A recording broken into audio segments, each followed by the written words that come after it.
Malam itu, kabut turun perlahan menutupi lereng Gunung Kawi. Udara dingin menusuk tulang. Di tengah gelapnya malam, beberapa orang berjalan perlahan membawa sesajen, bunga 7 rupa, dupa, dan sebuah harapan besar. Mereka datang bukan untuk wisata, bukan juga untuk berdoa biasa. Mereka datang demi satu tujuan, kekayaan. Dan di tempat inilah, legenda tentang pesugihan Gunung Kawi lahir, dan terus hidup hingga sekarang. Gunung Kawi berada di wilayah Kabupaten Malang, Jawa Timur. Tempat ini dikenal sebagai lokasi ziarah spiritual yang sudah terkenal sejak puluhan tahun lalu. Di siang hari, tempat ini terlihat seperti area wisata religi biasa. Banyak peziarah datang berdoa, berjualan, atau sekedar mencari ketenangan. Namun ketika malam tiba, suasananya berubah. Kabut turun lebih tebal, suara jangkrik terdengar samar, dan cerita-cerita menyeramkan mulai bermunculan dari mulut ke mulut. Konon, banyak orang datang ke Gunung Kawi untuk mencari jalan pintas menjadi kaya. Mereka percaya ada ritual tertentu yang bisa membuka pintu rezeki secara instan. Tapi tentu saja tidak ada yang gratis. Menurut cerita masyarakat sekitar, Gunung Kawi sejak dulu dipercaya memiliki energi spiritual yang sangat kuat. Di kawasan ini terdapat makam dua tokoh penting, yaitu Kiai Zakaria II dan Raden Mas Iman Sujono. Banyak orang datang berziarah untuk meminta berkah dan keselamatan. Namun seiring waktu, muncul cerita-cerita tentang orang yang tiba-tiba kaya setelah datang ke Gunung Kawi.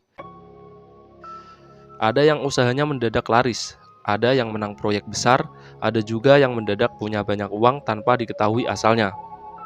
Cerita-cerita inilah yang akhirnya membuat nama Gunung Kawi identik dengan pesugihan. Dan dari sinilah mitos menyeramkan mulai berkembang. Konon, malam yang paling ramai di Gunung Kawi adalah malam Jumat Legi. Pada malam itu banyak orang datang membawa sesajen, bunga, dupa, minyak wangi, bahkan makanan tertentu. Mereka melakukan ritual diam-diam. Ada yang bertapa semalaman, ada yang membaca mantra, ada juga yang melakukan tirakat selama berhari-hari. Beberapa cerita menyebut orang yang ingin mendapatkan kekayaan harus memenuhi syarat tertentu, dan syarat itulah yang membuat banyak orang merinding. Konon katanya, semakin besar kekayaan yang diminta, semakin besar pula tumbal yang harus diberikan. Meski tidak pernah terbukti secara jelas, cerita ini terus menyebar dan dipercaya sebagian masyarakat hingga sekarang. Salah satu tempat paling terkenal di Gunung Kawi adalah pohon Dewandaru. Pohon ini dipercaya memiliki aura mistis. Konon, jika ada daun atau buah dewandaru jatuh tepat di dekat seseorang, itu dianggap sebagai pertanda keberuntungan besar. Banyak orang rela menunggu berjam-jam, bahkan semalaman, hanya untuk mendapatkan daun yang jatuh dari pohon tersebut. Karena dipercaya, daun itu bisa membawa rezeki. Namun ada juga cerita menyeramkan dari warga sekitar. Katanya, tidak semua orang yang membawa berkah dari Gunung Kawi mendapatkan hidup bahagia. Beberapa justru mengalami kejadian aneh. Keluarga berantakan, mimpi buruk terus-menerus, bahkan kehilangan orang terdekat. Dan sejak saat itu, cerita tentang harga yang harus dibayar semakin dipercaya. Banyak masyarakat percaya bahwa Gunung Kawi sebenarnya hanyalah tempat ziarah biasa. Tidak sedikit tokoh agama dan warga sekitar yang menolak anggapan bahwa tempat ini identik dengan pesugihan. Menurut mereka, orang datang ke sana untuk berdoa dan mencari keterangan batin.